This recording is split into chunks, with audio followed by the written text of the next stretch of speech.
Broadcasting live. It's America's longest running talk show on computers. It's Computer America, bringing you the biggest names in technology with guest interviews, new products, and your emails. Listen live at computeramerica.com on any device around the world.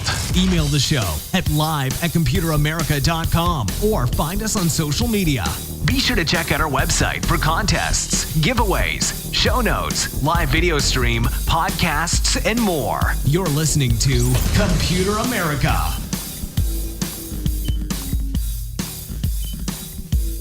Hello and welcome into the Computer America Show. We are the nation's longest running, nationally syndicated radio talk show on computers and technology. Thank you for joining us. I'm your host, Ben Crossman, and I hope all of you had a great weekend. You are fresh, you are ready to go, and I guess, it's turning into a pseudo holiday.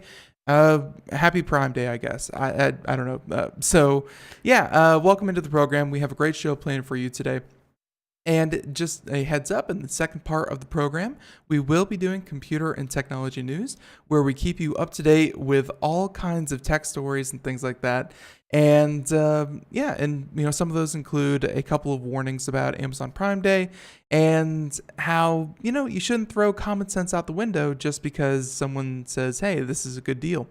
So, a bunch of stories, but in the first part of the program, we have a company, as we normally do, but this is a very special day because this is the first time we will have a company called ATEN here with us, or ATEN, I guess I should say, ATEN, and we'll be talking with their product manager about what they do, how they do it, and they have some very cool gadgets. You can actually check out one of their gadgets that we reviewed on our homepage at computeramerica.com. And of course, speaking of Computer America, that's where you'll find the show notes, so a link to our guest website or anything that we talk about here today. Everything will be in one place. So if you're busy, if your hands are tied, don't worry, we got you covered. While you're there, be sure to check out the social media contest brought to you by Logitech, and be sure to check out the live video stream brought to you by OWC. So all that and more at our website. Go check it out. And in the meantime, I think we're just going to go ahead and jump right into this.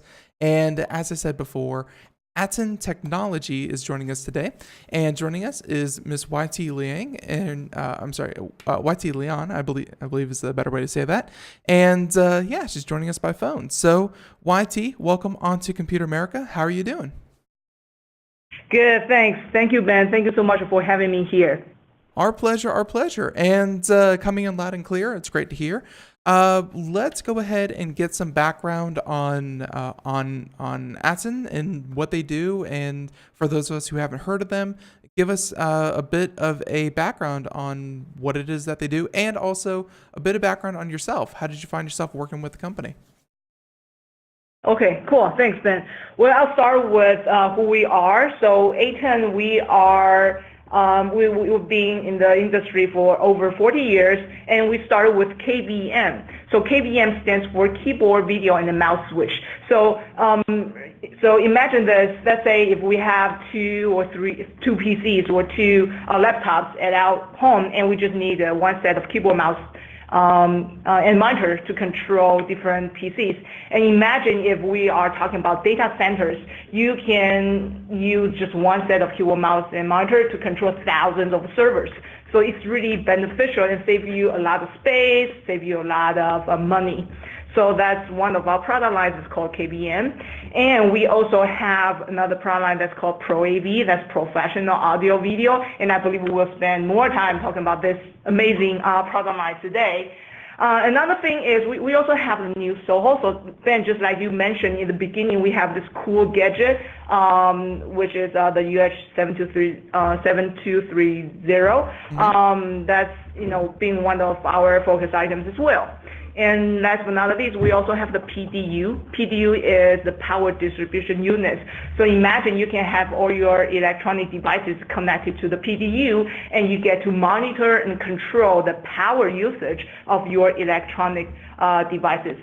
ATEN, we are more than just the manufacturer, we also have our own R&D teams in Taiwan, in Canada, and in Wuhan, and we also have our factories. And that's why we always call ourselves as true manufacturers, because we get to manufacture our products, we get to design, develop our products, and we even have over 500 patents ourselves.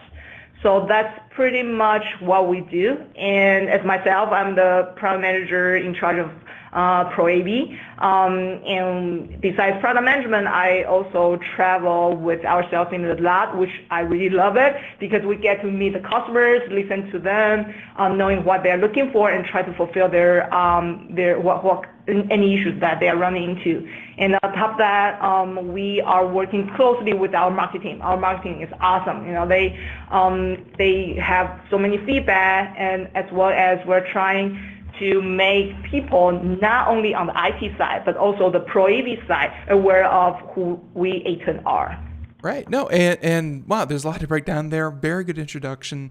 We are going to get into some of these, kind of individually. But before we do that, I think it's a good idea to, to kind of outline who your customers generally are, because obviously you don't go out and meet, just everyday consumers. You really work with kind of industries, you're kind of business to business. Talk about who you generally serve, or do you actually have like a household line, or is it strictly hospitality? Who are your customers? Okay, cool. So right now, ATEN is moving 100% channel friendly. So we are working with our channel distributors, including Ingram, Cinex, D&H, and Elmo. But on top of that, they also have a lot of system integrators and resellers, so we will work with them as well. And as far as for the end users, if they have something they would like to know more about, even have a webinar, we will do that as well. So, for example, one of the things that we do quite often every day is, whenever there's an opportunity, we can jump into a console with our system integrators as well as the end users, making sure that we fully understand what they're looking for, and our solution can fulfill their needs as well. And if we're talking from an applications point of view, for the Pro AV, I'll say as long as you see there's a display, you see there's a monitor, you see there's a projector, there's a chance for ATEN's Pro AV solutions. So for example, hospitality, education, corporate, healthcare, etc. All right. No, and we got that part. So makes a lot of sense. Let's talk about Pro AV. You mentioned that you were the product manager mainly for the Pro AV side. I think that's that's going to be a very exciting topic because audio, video, things like that. I think people, and I say people, but I'd say I've been in a lot of boardrooms and a lot of businesses, and it's still one of those things that I think has advanced a long way, but at the same time, actually being able, making it usable and making it, kind of just work, that's one of the harder things, because you still have people who, I hate to say it, but I think a lot of people still have like the old CRT TVs in the closet somewhere, because that's like the last thing that they learned how to use. So let's talk about AV and Pro AV in particular. What exactly are you encompassing, or what does ATEN, kind of offer in the Pro AV line? Okay, sure. So, instead of throwing a bunch of like product lines, few numbers, I would like to start with a case study. Let's do a case study. So let's talk about bars. Okay, so the World Cup just finished, and we've been, watching NBA Finals like a couple of weeks ago. But for the bar, we have this case study is where the bar owner has only two needs. One is he has this multiple video sources that he needs to distribute to 60 TVs. You can imagine in this kind of scenario, you will need some kind of video extension, because, for example, traditional HDMI cables can only go to 50 feet tops. But with technology like HD-based, you get to extend not only just the video audio part, you get to extend USB signals, control signals, power, or even Ethernet over 330 feet. So that's the video extension. So you will need that kind of solution to help you to extend the video coming from your set-top box all the way to those 60 TVs. And of course, you will need a video matrix to help you do the video switching. But the second need that comes from the bar owner. Okay, imagine we are a bar owner. We walk into our bar and we are about to open the bar. What's the first thing that we will run into? That is turning on all the 60 TVs. So imagine this, we walk into a bar and we have to use the remote controllers to turn on all the 60 TVs. So that's going to be, time consuming and everything. So the second need from the bar owner is actually he would like to use one button on the iPad to turn on all the 60 TVs. And that's what we've been hearing a lot about the control system. So control system is where you can use like iPad or Android tablets to control the devices in your environment. So as you can see in this case study in hospitality bar, you can see the video extension, the video switching, as well as utilizing the control system. How much of your current research and development, because you mentioned that you kind of do it in-house as well, how much of it is really working with everyday products that in business we've talked for a while now about the idea of bring your own device, how people aren't issued BlackBerries anymore. They bring in their own iPhones that they've been using forever, and they are given permissions and things like that. How much of your research and development is really going towards making sure ATEN technology or anything else works with really anything else that people could probably bring from home? Oh, okay, cool. So one thing that I would like to mention, then let's talk about meeting room. Sure. Because meeting room is where, nowadays, of course, we have traditional meeting room, but right now we also have huddle space. So huddle space is where, we'll probably have one monitor or projector. And so with this, actually, we are about to launch, which is our presentation switch. One of our focus items is you can bring, for example, your laptop to this meeting room, and then you can also share your content with the people on the remote side. So there are a lot of presentation switch solutions, but mostly they are local. It's like you have to have your video hardwired to that box. But with our presentation switch, it's like you can share the content to the local, to the remote people, and vice versa. The people on the remote side will be able to share the content as well. So that's when, one of the examples of the meeting room. And the second one would be like the control system we just mentioned. In the control system, let's say we're controlling the meeting room, when you bring your iPhone, and if you would like to control the device as well, then you just have to download the profile from the control box. Then you will be able to control the devices as well. Very, very cool. No, and of course, I'm sure a lot of this is seamless. And once you have it set up, talk about, actually, let's go ahead and talk about, kind of the setup for this. Do you make your products with the idea that there's going to be someone technically, like maybe an IT department where they are trained in this and they're going to be able to set it up for you? Or is this set up for someone who maybe has some kind of, kind of rudimentary experience or things like that? I'm sorry, how complicated is setting up your devices? Okay, cool, awesome. So, good question. So I'll say this goes to two different people. One is system integrators. The other one is end users. So for the system integrators, for the control system, before we start everything, we did a really a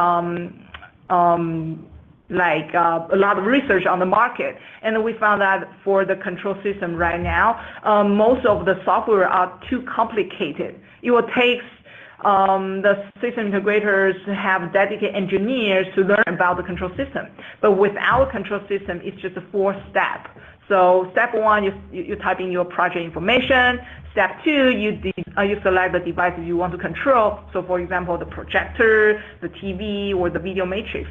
The 3rd step, you design your GUI and your commands. And the 4th step, you just upload to the control box. So for the system integrators, if they would like to do like a small to medium sizes of control system projects, our control system is very suitable for them because the learning curve is pretty easy. And as a matter of fact, if the system integrators can do most of the technical stuff, it will be easier for end users to use because the hard part, the technical part have been taken care of. So let me give you an example. Let's go back to the meeting room. Let's say today, the end user in the meeting room, they are using an iPad to control the devices. But someday, let's say for some reason the iPad, didn't work, or they want to replace a new iPad.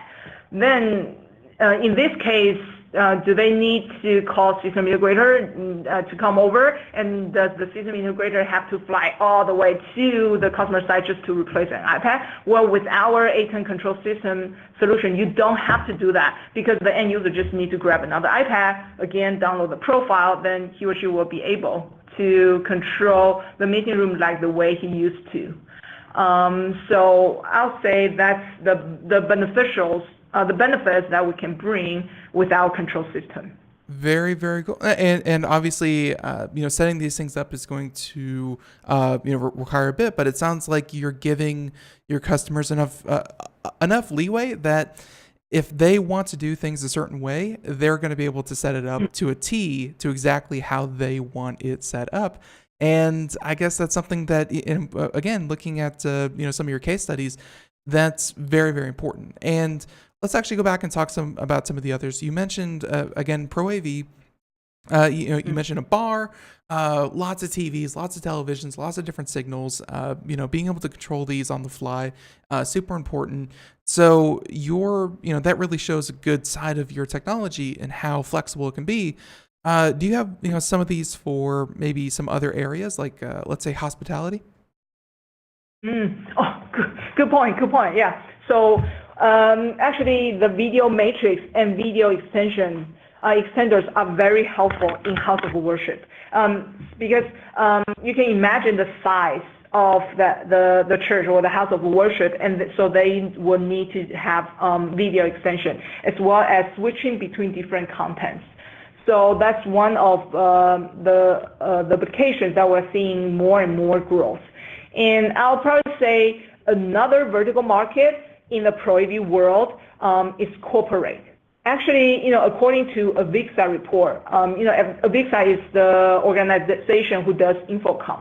Mm-hmm. So according to a VIXA report, among all the Pro AV market, it's about 1/3 of them comes from corporate.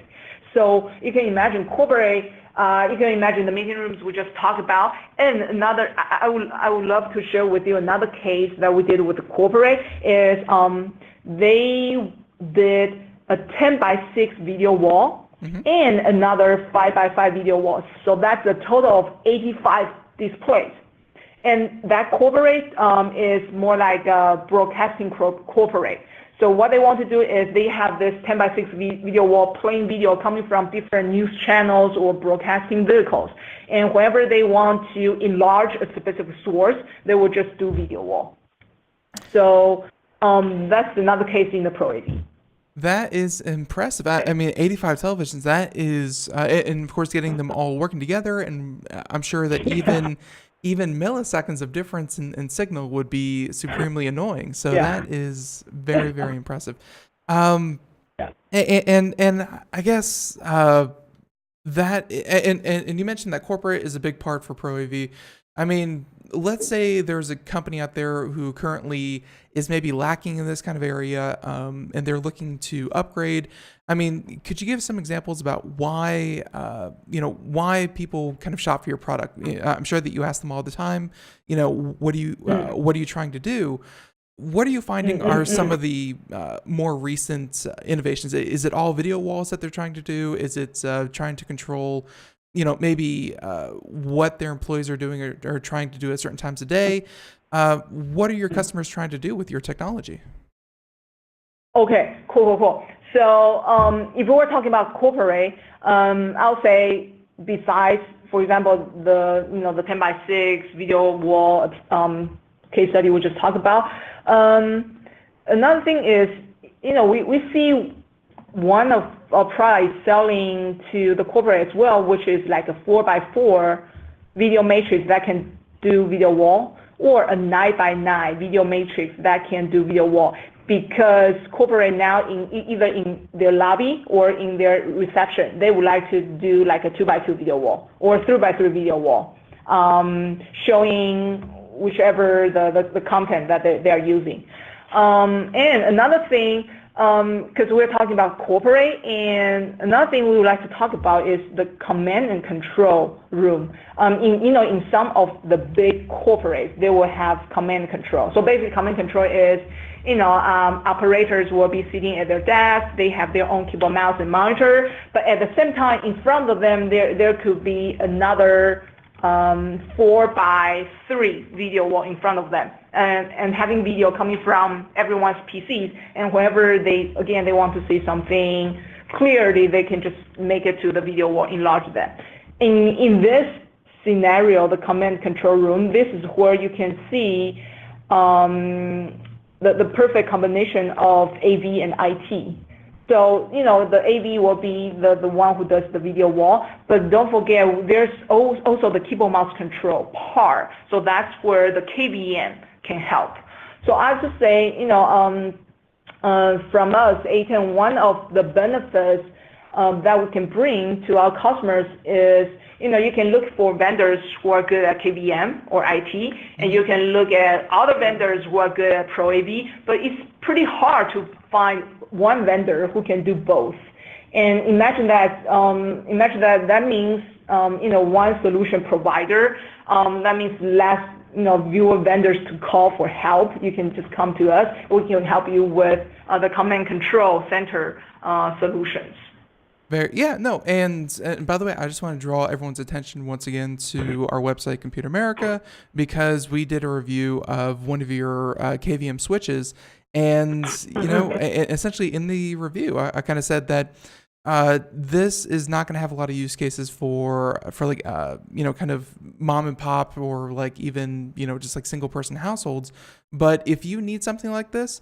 It was so super easy to use. We kind of run a studio here to do the show, and being able to control multiple, systems from a single, keyboard mouse, that it works so seamlessly that if you need something like this, it was very, very transformative to have access to that kind of technology. So it's so the KVM side, I completely understand mixing the IT with the AV, very, very powerful, kind of combination you have going on there. Let's talk a bit about I'm not sure if we've mentioned this yet today, but the HD Base T. Can you tell us about what that is? And just go ahead. Yeah, sure, of course. So basically, HD Base T is a standard. So imagine this. Nowadays, we are running into the situations more and more that we need to extend some kind of signals. So for example, let's say today we need to extend the HDMI, the audio, and the RS-232, and maybe the power. We will need to use a lot of cables and probably to use a lot of different boxes or products from different vendors. So now here comes HD Base T. What HD Base T wants to do is to be able to extend and send all those signals using just one category cable.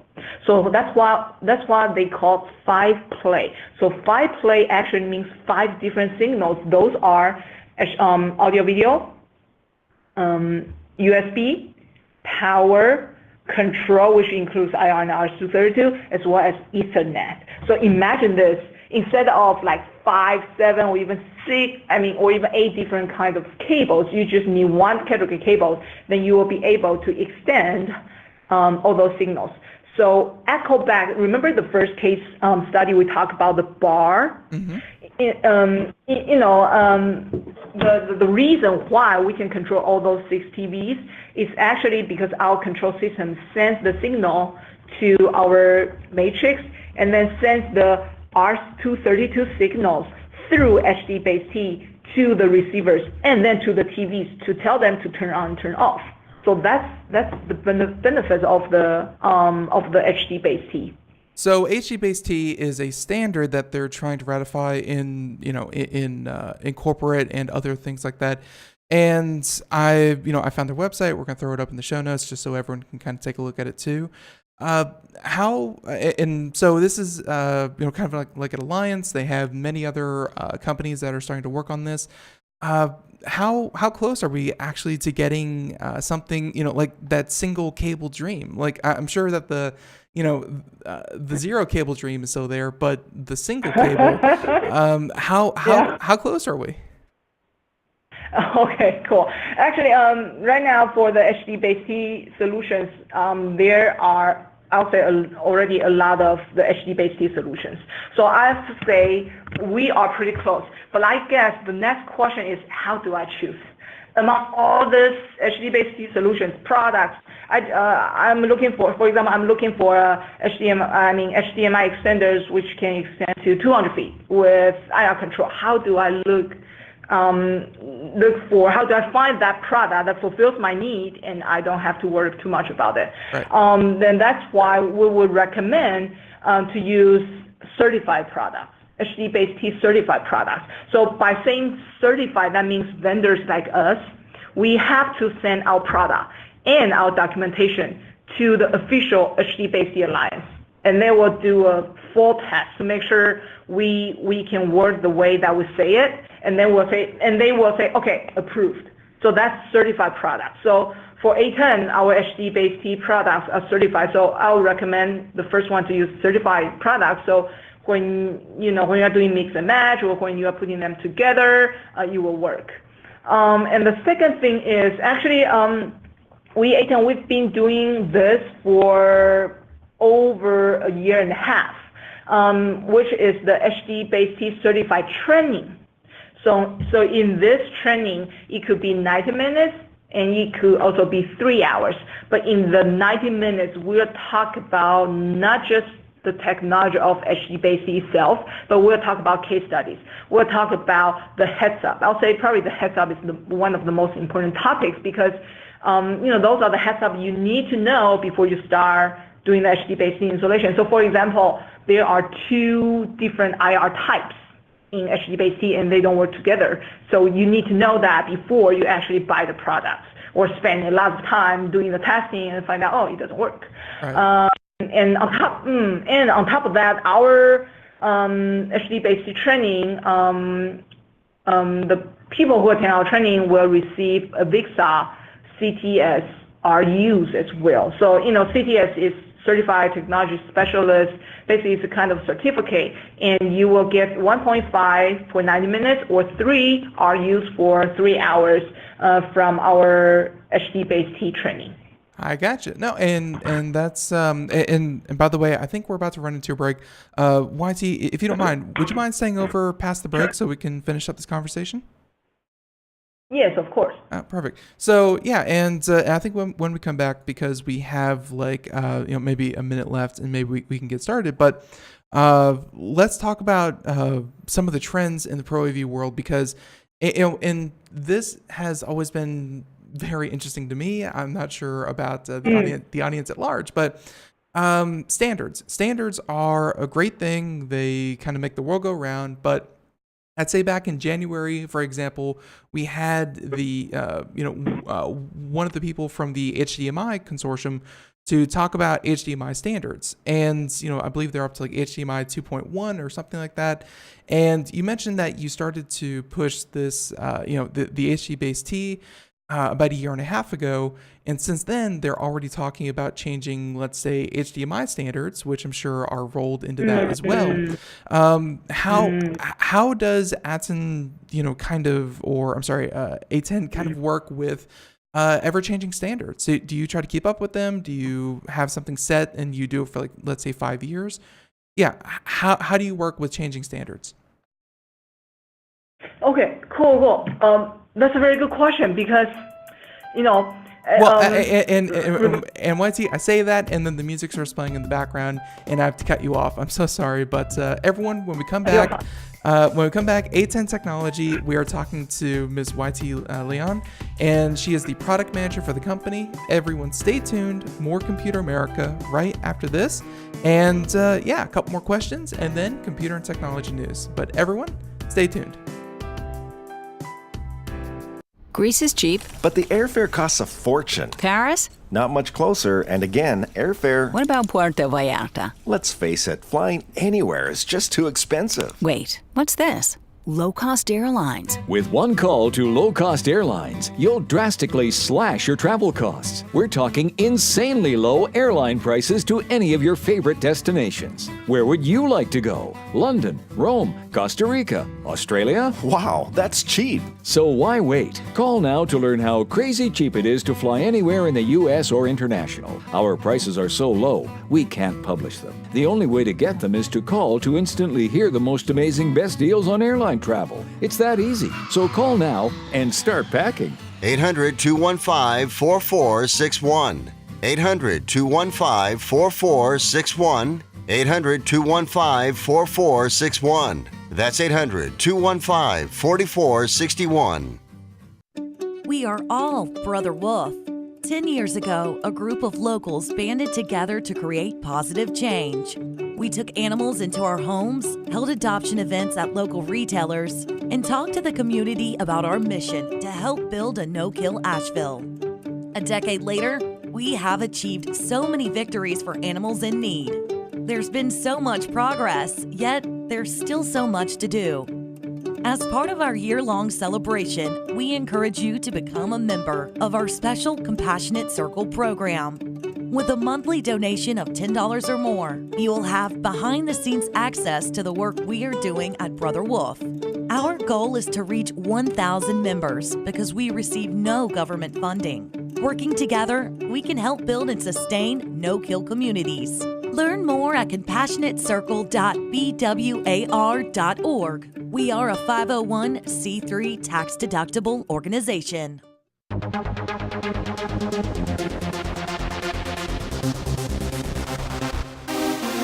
And welcome back to the Computer America Show. It is 32 minutes past the hour, and we continue on with ATEN Technology, and we are talking to Miss YT Liang, and she's the product manager for the company. If you are just joining us, by the way, everyone, if you missed any part of today's interview, feel free to check us out wherever podcasts are heard, and you can find the show in its entirety rebroadcast there. So Google Play, Apple, iTunes, iHeartRadio, so on and so forth. Everywhere you can find us right there. So in the meantime, YT, thank you for, of course, continuing on with us. This is again, thank you. Let's go ahead and get back to that question right before the break, which for everyone else, standards. Standards are ever changing.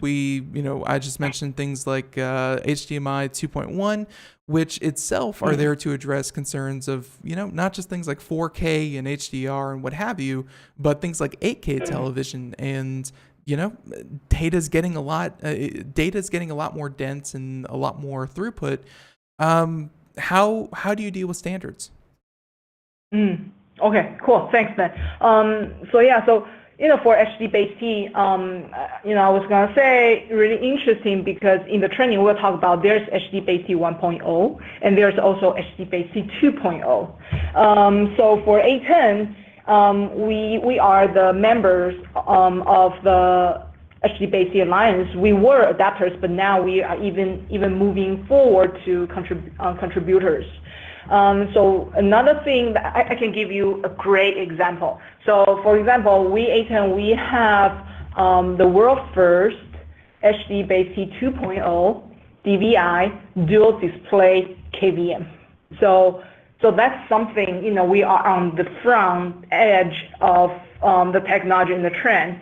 And as well as, HDBaseT has a couple of different working groups. So we are one of the AV working group as well. So we have really close connection, discussion, and even feedback to the HDBaseT Alliance as well as the engagement. So basically, from the world's first HDBaseT 2.0 product that I just mentioned, as well as the contribution with the HDBaseT Alliance. So another example is we just had an InfoComm this year in Las Vegas in June. HDBaseT has the HDBaseT booth there as well. So what we did is we did a panel discussion there with them together, and we also did a presentation, and we also have a booth over there. So I have to say, HDBaseT is a good technology, and to be frank with you, we've been selling quite a lot, and it's got its benefits, it's got its application, and of course we're moving forward all the time with the standards as well. Right. So it sounds like your way of tackling different standards and ever-changing standards are to be some of the ones who are helping to write them and to work with them and to, be as you said, on the research and development side and not just the reactionary side. So that's definitely great to hear. Let's talk about some of your favorite parts. Kind of as a vendor, as someone who provides this technology to your customers, what are some of your favorite parts about Pro AV?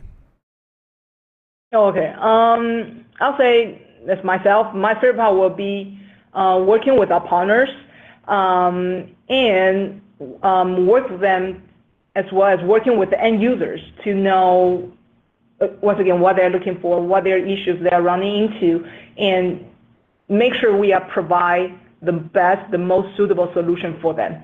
And to elaborate more, I'd say one of my favorite daily job is jumping into concalls with our customers, including the system integrators and users. So I can give you an example. Last week, originally the customer was asking about like a 8x8 1080p video matrix, and which can do the video wall. Mm-hmm. But then he was saying, but I actually have 12 monitors. And we were thinking, okay, 8 outputs, how can you do 12 monitors? So we talked to our system integrator and say, hey, let's jump into the concall with the customers. And with 10 to 15 minutes of concall, we understand, and it kind of, it's gonna elaborate more on the 4K, but it's actually they are looking for 4K HDMI video matrix. So, it's not heavy. And another thing is, it's because they are going to do a 3 of the 2x2 video wall. So as a matter of fact, they don't really need one 8x8. They can either do like 3 individual 4x4 or another modular video matrix 16x16. But the thing is, you can see our favorite part is get to know the customers, know what they're looking for, know what their pain points are, and help to solve them. That is a really great story. I mean, you could definitely see kind of after the fact what they were trying to go for, and the fact that you were able to walk them through it and provide them the best product. I'm sure that speaks volumes about about what it is that you guys do. And hey, that customer support experience, again, for a lot of different verticals, hospitality, education, business, many, many others. If people want to find out more about you, we have a link to your website in the show notes over at computeramerica.com. But how else can people get in touch with ATEN? So we are very active on the social media as well. So besides our website, our LinkedIn, Facebook, Twitter, and I would say one of my favorite is the YouTube channels, because whenever the customer is interested in maybe some applications or products, I will use our YouTube video. I'll just send him the link for like 2 or 3 minutes, so he or she will be able to watch the video first, and then we jump into the concall. That will save us a lot of time, and we can jump into the questions directly. So all those above, you will be able to reach ATEN. All right. Yeah. And of course, I'm sure you have links to all those at your website, and I'll go ahead and let you have the last word. YT, I want to say thank you for coming on the show. And if there's anything else you want to let our listeners know. Yeah, sure. Well, we would like to say, we are a true manufacturer. We have solutions for IT and AV, and we really want to help. We know people out there are looking for solutions from different vendors, but we are really here. We are able to help.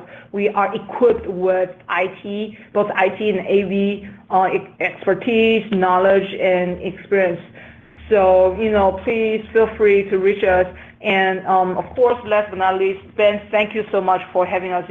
It's really awesome. I mean, I watch your broadcasting show. It's really interesting. You talk more, not just on the commercial part. You also talk about the consumer part. So thank you so much for having me here. Yeah, and that's kind of what we try to do, because not many, you just don't get too many glimpses into the corporate side. Like, unless you are a corporate entity, you really don't get to see what's happening, what's new, what's innovative, and kind of more to what it is that you do at ATEN. That we kind of talked about. You hide a lot of stuff in the background. Like, once the IT people kind of set it up, the people walking by these giant video displays, they never know how it works. So it's really cool to be able to talk with you and see how it's done. So thank you for watching us. Thank you for the kind words. And thank you for coming on the show. All right. Thank you, Ben. All right. Have a good one, YT. Bye-bye. Thank you, too. All right, everyone, and there they go. And if you want to find out more about them, again, ATEN.com, you can find them there, or again, a link in the show notes. So let's go ahead and move on to computer and technology news. And by the way, again, if anyone missed any part of that interview, or you want to go back and check it out, wherever podcasts are heard, or even up on our YouTube site, you can find today's show in its entirety right there. So let's go ahead and talk about computer and technology news. And again, that's brought to you by OWC. If you want to check out what OWC is all about, owcdigital.com. And they have lots of different products, especially for working professionals and especially for Apple-minded individuals. They make a lot of great products. So in the meantime, computer and technology news brought to you by OWC.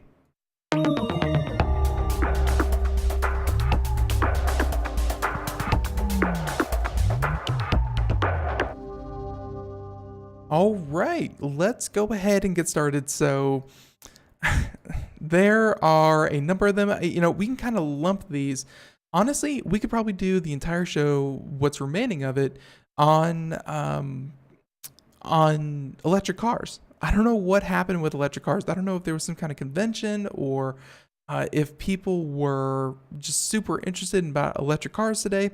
But let's kind of lump this up into two kind of overarching segments. The first one is going to be about Amazon Prime, because, hey, Prime Day. And when you spend millions and millions and millions of dollars on advertising, everyone is going to think that Prime Day is the best day ever to shop for anything. Well, we have a couple of stories to that effect, and some of them include, some of the best deals that other journalists seem to have found, and some are, just kind of warnings that, hey, just because someone says it's a deal, time as old, or a strategy as old as time, includes, hey, half off. Yeah, but 5 days ago you marked it up twice as much. It's like, yeah, but don't worry about that. So the first one, we're going to talk all about all of our Prime days and everything Amazon, and then we're going to talk about electric cars, because there's a lot to cover there. So let's go ahead and get started. So I guess we should do first a warning. This one from the BBC, and just in general, we can throw out some other services that you should use alongside Amazon. So this coming to us again from the BBC, and let's see, written by Brian Milligan, talking about, Amazon Prime deals are quote unquote not what they seem. So here we go. And let's see. So shoppers thinking of taking part in the internet giant Amazon Prime Day are being warned that not all the items on sale could be the bargains they seemed. And this is something that I try to get at least my friends and family, don't mention enough on the show, services such as Camel, Camel, Camel. Yes, that's 3 camels in a row. And I'm sure there are other ones out there. There are tracking services that will actually take notes of a product's price over time so that you can see, you think that a lot of these things are, here's the MSRP, that's what's going to be till the end of time, and then eventually they'll stop making the product, and then it'll go on sale, and then it'll be a defunct product that'll be worth 0. So that being said, and by the way, no idea the makeup of the camels, but I will say that that if you use a service such as Camel, Camel, Camel, you notice, let's say for instance, a television that you've been watching, a television that you've been keeping an eye on that you want to purchase.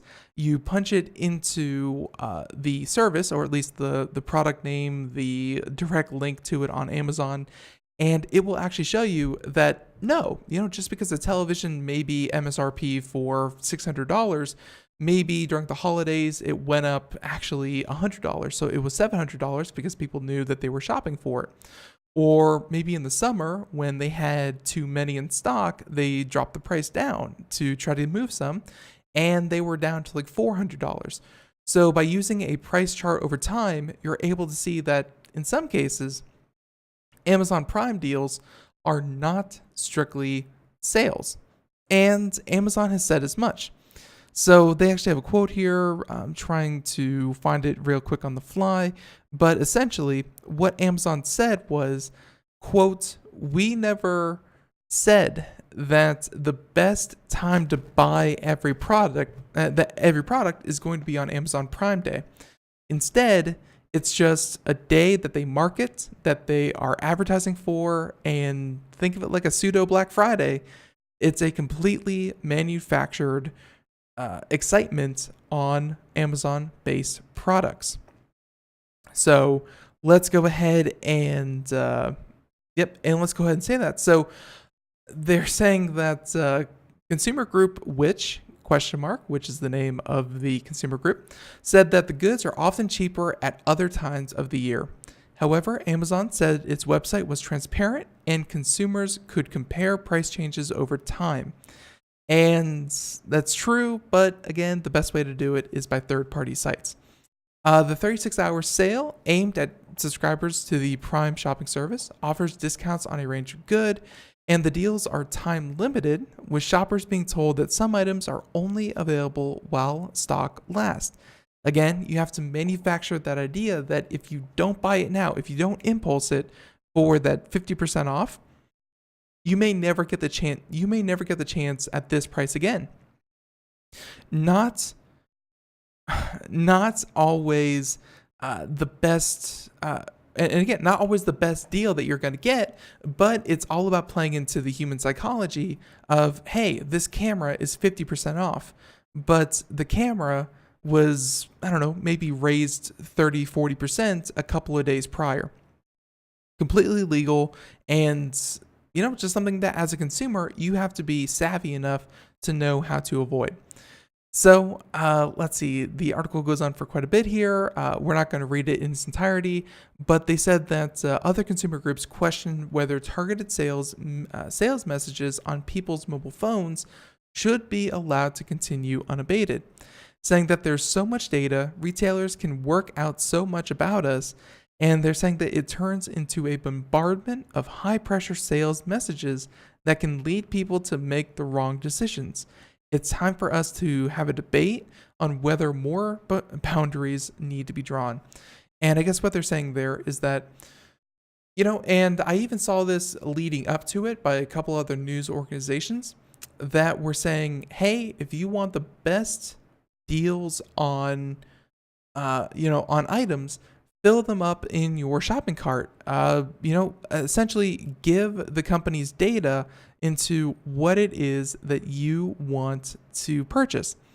And I think the reason that Amazon is completely okay with the companies, kind of saying, hey, here's how to kind of cheat the system, quote unquote, is because it plays directly into Amazon's hand. Amazon would love nothing more than to be able to send you messages about products that you want, letting you know that they are slightly on sale and get you to purchase them. Amazon loves the fact that you are willing to go onto their website and tell them what you're interested in. And despite everyone saying that, hey, it's going to be, maybe they'll send you a coupon to finish your sale or finish your shopping. Amazon, again, is the clear winner. It's not even that smart of a tip. So there you have it. And that's kind of before we jump into this, our preface, our warning. Just because something's on sale doesn't mean something is truly on sale. And hey, those notifications that are pushed to you, as someone in the chat room just mentioned, turn off notifications. I think that's a pretty smart thing for most shopping apps, because let's face it, they're not there to lose money. They're there to make money. And if you giving over your data, you constantly receiving their notifications, if you think you're going to get the best deal, odds are you're probably just going to make a sale. I'm not saying that they're going to rip you off. I'm saying that they are going to sell you a product at the best price that they can sell it to you. So there you have it. Now, with that being said, let's go ahead and jump into some of these Amazon Prime deals, because, some of these really are on sale. And if you are curious about any of these, again, check out, let's see, let me actually just check something out. So if anyone is actually curious, you can go ahead and check them out at Camel. So these are Amazon Prime deals that are actually currently going on. And this is brought to you by TechCrunch. Let's see, Brian Heater, he wrote the article. I guess he took the arduous task of shifting through Amazon's different deals to see what was actually, kind of worth looking into. And by the way, if you tried to log on earlier, Amazon indeed was down. Amazon was so flooded with traffic, everyone looking at the different deals, that their servers actually went down. I didn't think it was possible. I thought Amazon at this point was half the internet. So pretty impressive feat. But here we go. Some things you can check out. And a lot of these are indeed Amazon-based products, because if they manufacture them, you can bet that they kind of want to offer the best deal on their own products as best they can. So some of them include the Amazon Cloud Cam, and this would be a 50% off of an IP connected camera. If you've never tried one of these cameras, super helpful, super useful if you want to keep track of things such as, maybe a pet cam, maybe a home security camera, front door cam, mail cam, what have you. Definitely worth looking into. You can check them out. So let's see. Another one is the Amazon Kindle Paperwhite. This is, the tried and true Amazon Kindle. I have a friend that uses it religiously, completely drop books, because it's, just the way that the Amazon Kindle looks. And I'm not talking about the LED screen, but the actual Paperwhite Amazon Kindle. It's so easy to look at, I guess, that it really makes reading very, very simple for him. So Amazon Kindle White, that's on sale. Let's see, they have some more camera systems, Blink XT1 camera system, a flying drone, $1,000 flying drone that is currently $300 off. DJI, it's a good company. They make some of the best drones in the industry. Let's see. The NVIDIA Shield TV, so NVIDIA Shield console, those are pretty good. And let's see, the Razer phone, which is about 25% off. And if you're in the market for a phone, hey, not half bad. So we have a link to this article and more, but there are some deals. And again, if you're kind of questioning, is this a deal or not? Check it out. But there are some deals to be had. So we're going to go ahead and split it up. And now we're going to do as many electric car stories as we can, as fast as we can, because again, there are a number of them, and I'm surprised at how many there are. So let's go ahead and start off with this one. So no secret here, we like Tesla here on the show. They made electric cars exciting again. Well, here's one where a Tesla Model 3, and you may have never heard of this thing, but it's called hypermiling. I know, when I first read it, I thought it said hypermiling. Hypermiling. And that's essentially the way to get as many miles out of a single charge of a car as you can. And this can include everything from, I don't know. Okay, so you know that thing where you're at a red light, you're the first in line, and there's no one in front of you, plenty of room to speed up in whatever manner that you see fit, and you don't stop on the gas, but you kind of hit the accelerator and you hit it kind of hard. If you're trying to hypermile, if you're trying to get as many miles as you can, you would just take your big toe and gently, ever so slowly, over maybe the course of 10 seconds, press the accelerator down. That is everything hypermiling is. It's about not using more energy than you need so that you can get 1,000 kilometers on a single charge of a Tesla 3. So Tesla 3 normally has a range, I want to say of about 200, 250, what have you. Well, through different techniques, they're able to get about 600 miles on a single charge. Now, mind you, that is not an exciting 600 miles. That is probably going to be one of the most boring 600 miles that you could possibly imagine. But this, I guess, was, an autopilot team. So this is actually an unmanned, or as they called it, a quote-unquote unmanned autopilot team. So, they said it's not a useful way to determine the range of a vehicle for normal driving, but it's an interesting way to see how efficient a vehicle can be and how the way someone drives can impact fuel efficiency. That's the main part. If you were hyper fuel efficient, if you were as fuel efficient as humanly possible, how far could you go? And yeah, they kind of almost doubled the battery range of a Tesla Model 3. So they said that it appears that the autopilot was actually a bigger factor since they also drove another Model 3 with an identical configuration next to the unmanned Model 3 on autopilot, and it ended up traveling 14 fewer miles than the unmanned Model 3. So autopilot is pretty efficient. So they said that naturally a test circuit with clear markings, long straights, broad curves, and few surprises provides nearly ideal conditions for the Tesla autopilot. And admittedly, we did not know in advance whether the autopilot could reach the total distance without fault, even during the night. And yep, so we're not gonna get into exactly how they're able to do it. There's a pretty cool video on exactly that. But yeah, there you go. Hypermiling. Again, not super exciting, but being able to double the range of an electric car, I think, even if most cars have, let's say, one of my sedans had a 20-gallon tank, and on the highway, that thing still got like 24, 25 miles to the gallon. That thing could take me 500 miles. And I thought that was super impressive because even if, I'm comfortable sitting in a car for 500 miles, I can, do that because I'm young, virile, I'm healthy.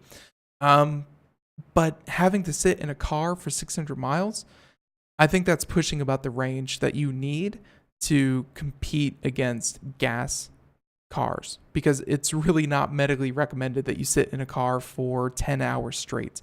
You'll get cramps, blood clots, and hey, you could even die. So, at any rate, let's see, and that's why that's why without even trying, I can get 34 to 36 out of my 2007 Impala.